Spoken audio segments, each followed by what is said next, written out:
Everybody, it is Thursday and my name is Alana Kaivalia and I am super excited to be here to talk to you today about some cool stuff, including the new moon in Sagittarius tomorrow, the fact that Mercury is finally moving out of retrograde, and why this even matters at all to you as a yoga teacher. So thank you so much for joining me. This is definitely one of my favorite topics, and I'm super excited to talk more about the combination of astrology and yoga.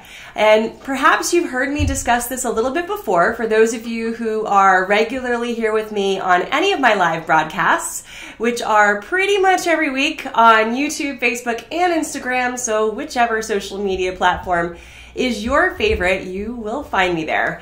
And one of the things that I continuously try to remind you of is that you are being called to step into your role as a spiritual leader. You, my friend, are more than just a yoga teacher. And I know that because your students are demanding more than just yoga from you. You'll know this when your students ask you things like, what do I do about my relationship?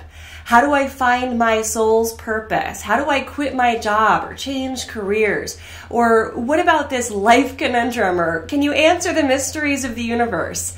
My guess is actually that you probably get questions along these lines more than you get questions about how to lengthen the hamstrings. And the reason for that is that for your students, there is really no one else that they can go to with these bigger existential, spiritual, philosophical life questions. There is a giant gaping hole that your students need you to fill. They're asking you to fill it, and that you, as a yoga teacher, are perfectly primed to fill. Now, the issue is that with just a 200-hour training, unfortunately, we don't have the training to be able to fill those shoes yet. A 200-hour training will teach you how to guide people through an asana class, how to say, inhale upward facing dog, exhale downward facing dog. And this is a great start. But yoga offers so much more, and the true power of yoga lies in its ability to guide people to psycho-spiritual bliss, which is the fancy term for yoga or enlightenment. This is not a lofty goal. This is totally doable for anyone and everyone. In fact, everyone has already at some point been enlightened. Anytime you felt that sense of aesthetic arrest where you are just moved or stopped by something incredibly beautiful like a landscape or the birth of a baby or that moment that you know you're in love, that moment is that psycho-spiritual state of bliss. So the cool thing is not necessarily being enlightened. The cool thing is trying to get that to sustain and be your new normal. So at the basis of all the things that I do, and I do a lot of things, you and I have talked about many things during these lives, is to try and elevate the way that we present ourselves as yogis, to try to elevate the standards for our career, for our profession, to try to elevate our level of spiritual education so that we can fill this giant hole. Now, prior to about 150 years ago, when people had these big existential life questions, they would go to their spiritual leader. In those times, usually it was a clergy member from whatever faith they may have participated in. There have also historically been mystics who were inside of mystery schools. And in these mystery schools, the priests and the priestesses held the spiritual wisdom of the day, and then they would help others through their big life problems. This is different than mental health counseling, which focuses solely on the clinical aspects of the mind. You and I get to go deeper into the level of the soul and the spirit, and people need this. So when your students come to you with these bigger questions, what you need is the training to be able to answer them, because a 200-hour yoga program doesn't really do it. So we have to supplement in, and mystics of all time have known this. They've known that there needs to be other things other than just the physical healing practice in order to really support the whole person. Historic mystics, the Greek, the Egyptian, the Roman mystics, they had a physical practice similar to the way that you and I have asana. They had a philosophical practice or a spiritual practice. They had a healing practice, the way that you and I have the chakras. And they all had an astrology. The reason is because astrology is psychology. And if we are to truly help people on a soul and spirit level, we've got to be able to look inside the psyche in a different way than a regular mental health professional would do. The stars give us that leg up. So that's essentially why astrology and yoga are so well integrated. They go so hand in hand because yoga as a philosophy has a lot of great answers for it, but it's not the silver bullet. And knowing solely yoga is not going to give us the well-rounded toolkit, skill set, repertoire that we need to truly step into our roles as spiritual leaders. Yoga is great. It's the basis for what we do, but it is not all that we do. It will not do everything that we need or that our students need. I know that that sounds like blasphemy to some, but it is the truth, and this is the case. So, astrology is how we are able to look more deeply into the psyche of ourselves and our students. Now, one of the guiding principles of yoga that I'm sure you are familiar with is that one of the big points, one of the things that we do in all of the spiritual practices that we engage in through yoga is to know ourselves fully. That Gnostic principle of know thyself. Gnosis, that's the point. We want to be able to cuddle up even to our dark parts. We want to recognize our habits and triggers. We want to, instead of offloading shame and blame, take responsibility for our own actions and our own emotions. This is the shadow work. This is the difficult work of actual spiritual evolution and progression. And it is not easy, but it is easier when you have the right tools to do it. Yoga does not actually give us the right tools. We can meditate all day long. Good luck.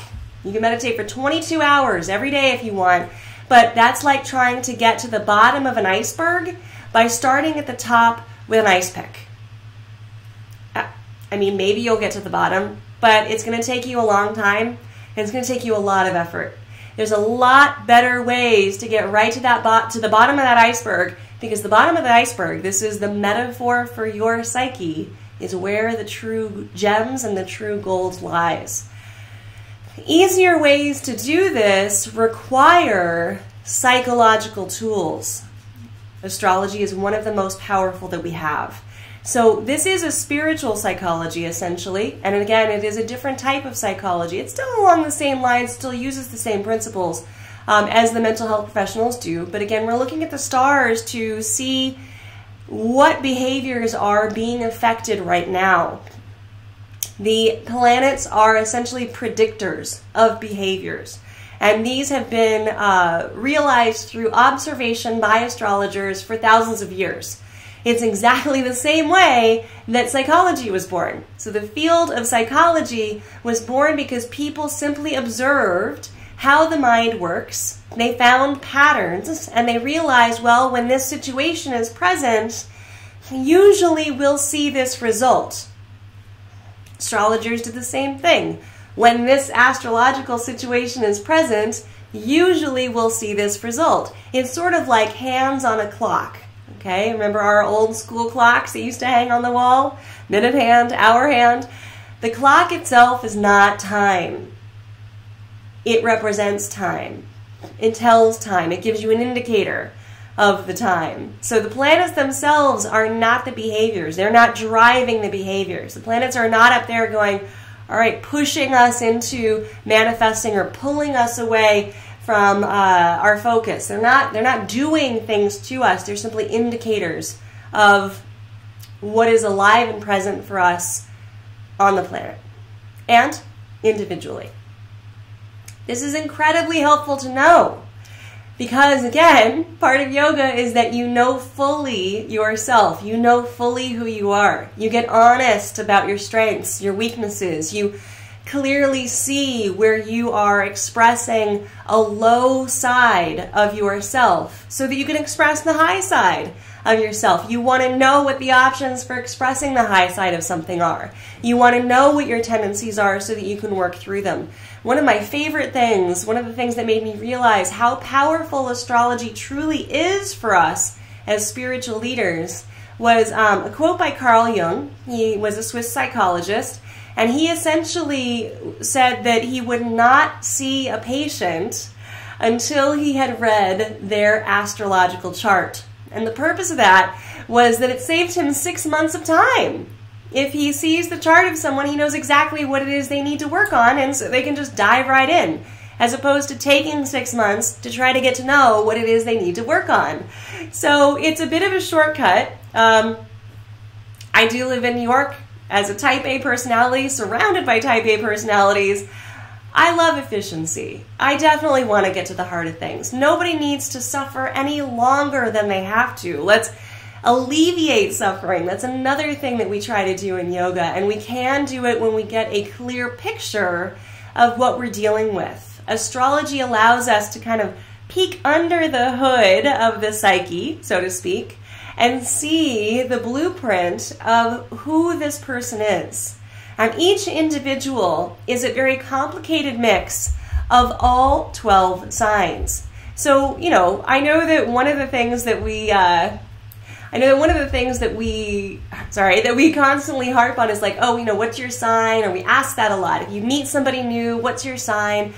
The answer to that is usually the sun sign. So if you say, hey, what's your sign? And the person responds, Gemini, that means that they were probably born in the month of June. They're a Gemini, that's their sun sign. But this is such a tiny piece of who this person is. And in fact, many people feel like they don't really express their sun sign, like that's not really who they are. And the reason for that is that we are all truly a very complicated mix of all 12 signs. And we have to have the linguistic proficiency in astrology to be able to read and understand that complicated mix so that we can interpret for ourselves and for our clients what that mix looks like and how it presents itself. Because when someone is out of alignment with their true nature, they will feel apathy, they will feel depression, they will feel anxiety, they will feel a sense of discomfort in who they are. They will look to others to try and affirm who they are. They will get into approval-seeking behavior, which is very dangerous. They will look for a partner who completes them. They will try to outsource and offload blame, regret, guilt, shame, because they don't really feel and understand all the parts of themselves. That kind of sucks.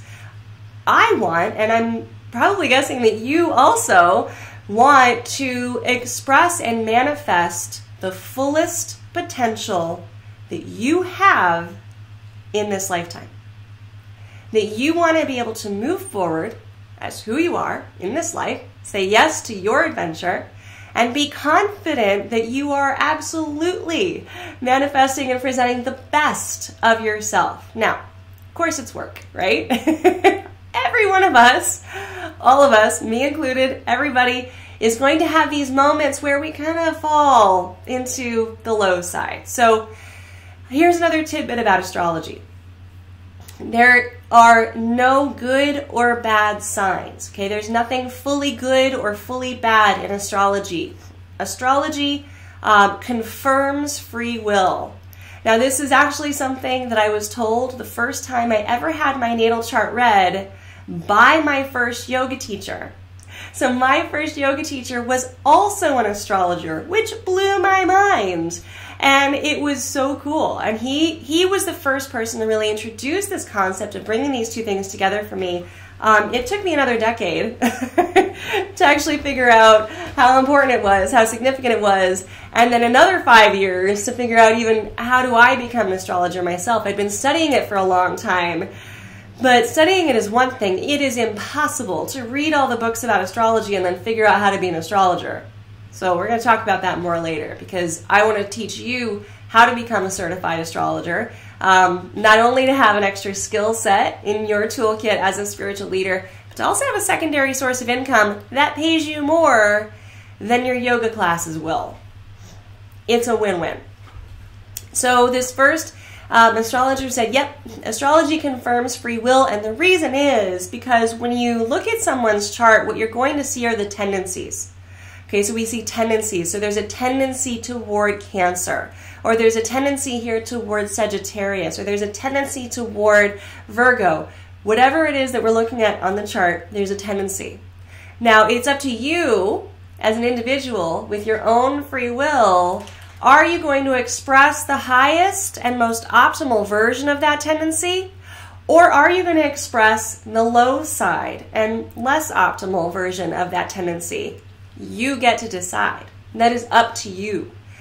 You have both options. So, for example, Pisces low side tendencies include martyrdom, meaning offloading emotions so you don't have to deal with them. Dreaming, kind of going off into la-la land. Potential drug use or addiction. Not always, right? These are just examples of low sides. And numbing out. Just trying to, not deal with stuff.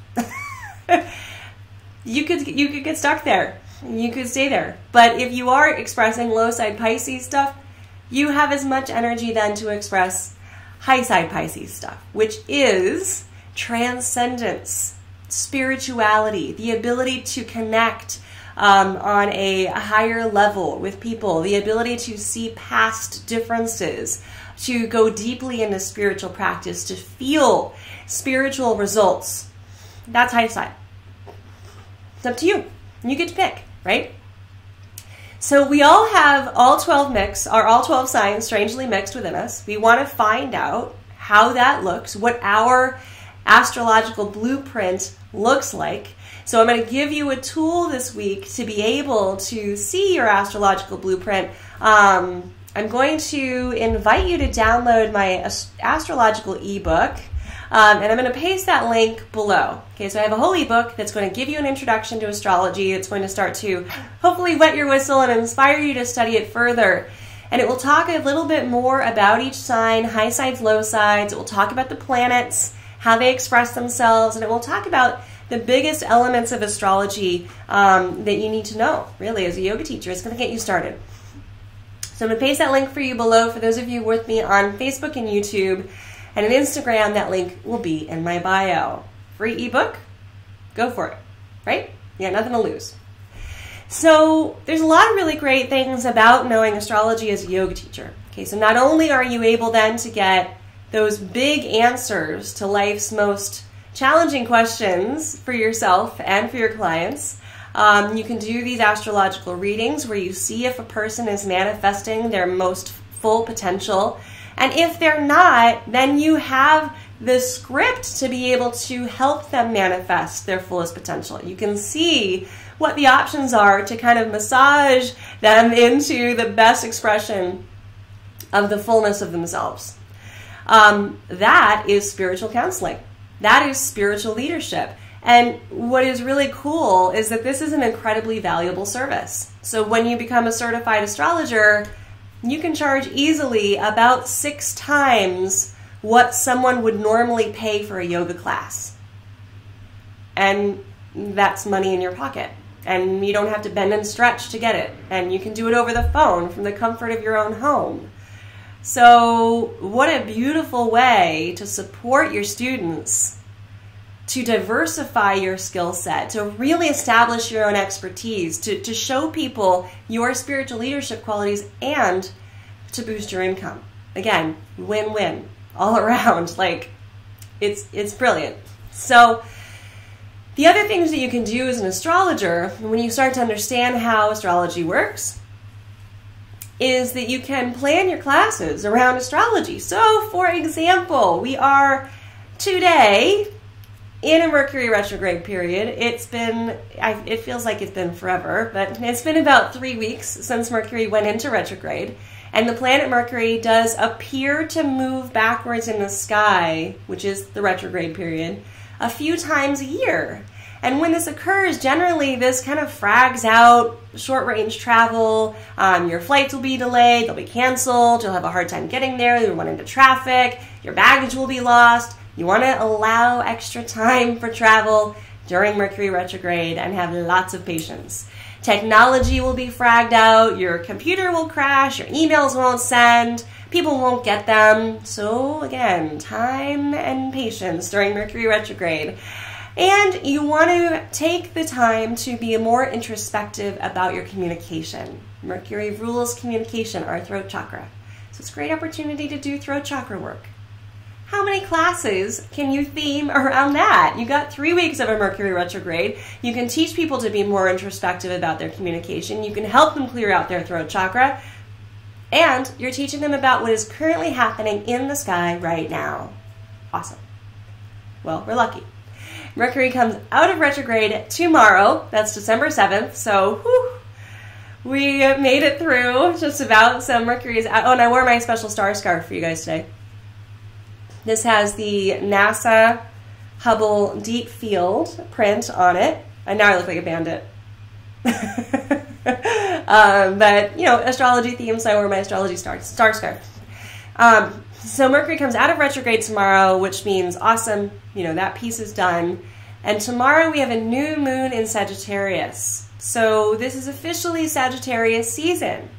So anybody born around this time is going to call themselves a Sagittarius. That will be their sun sign.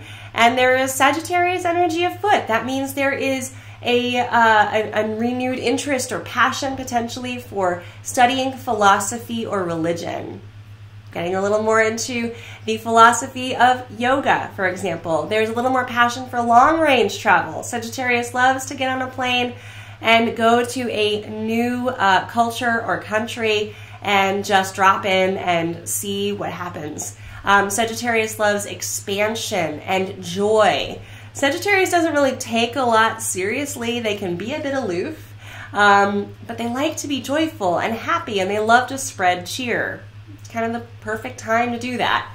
So this is, you know, this is really relevant. You've got a new moon tomorrow in Sagittarius. You could teach your students that the new moon is happening tonight. You can take advantage of this energy by planning what kind of long-range travel you'd like to do over the next 6 months, by considering what deeper philosophical study you'd like to engage in. You can lead your students through just a mini new moon ceremony.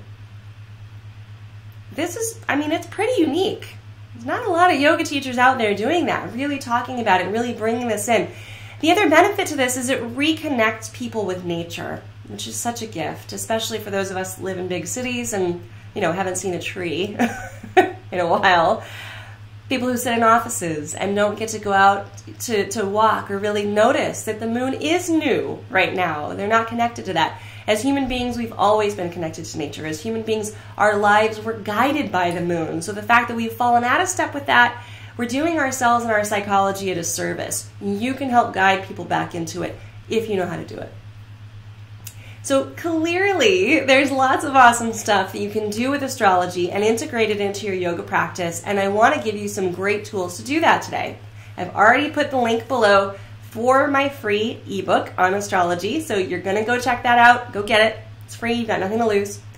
And then I'm also going to put a link below to a super affordable program that I have that introduces you to astrology. It's my Astro Newbies course. And it's going to guide you through mapping out your own personal natal chart and the 3 most important elements of it so you can start to see how this stuff works. So I'm going to paste the link for that below and on Instagram in my bio. Okay, the last thing I want to also give you is the link to my free training that talks even more about the confluence of yoga and astrology, and then how to become a certified astrologer. Because remember, mystics of all time have had this tool. Mystics of all time didn't limit themselves just to a physical healing practice. They couldn't possibly, and you can't possibly. Your students want more from you. Give it to them. Get the training that you need to be able to provide them with what they're asking for. Boost your income. Why not? It's the end of 2018. What does 2019 look like for you? Do you want to be more successful as a yoga teacher? Do you want to step into your role as a spiritual leader? What kind of goals have you set for yourself and how can you achieve them? I can tell you right now that the yoga industry is stacked against you, and the yoga industry makes it very difficult for you to make a living. So, DIY. Do it yourself and get the things that you need to be able to actually make the living that you want. This is another thing I talk a lot about too, so we'll talk more about that. But for now, go ahead and check out my free training. Link is below. You can learn more about how to become a certified astrologer and what that means for you and your spiritual career. You can get my free ebook and you can check out my super affordable course. So that's all I have for today, guys. Don't forget, new moon in Sagittarius tomorrow. Make sure that you honor that and mention it to your students. Mercury goes out of retrograde tomorrow, which is great for any of you planning on some holiday travel. And thank you so much for being here live with me today. It was my pleasure and my honor to be here, and I will talk to you soon. Thanks, everybody. Bye.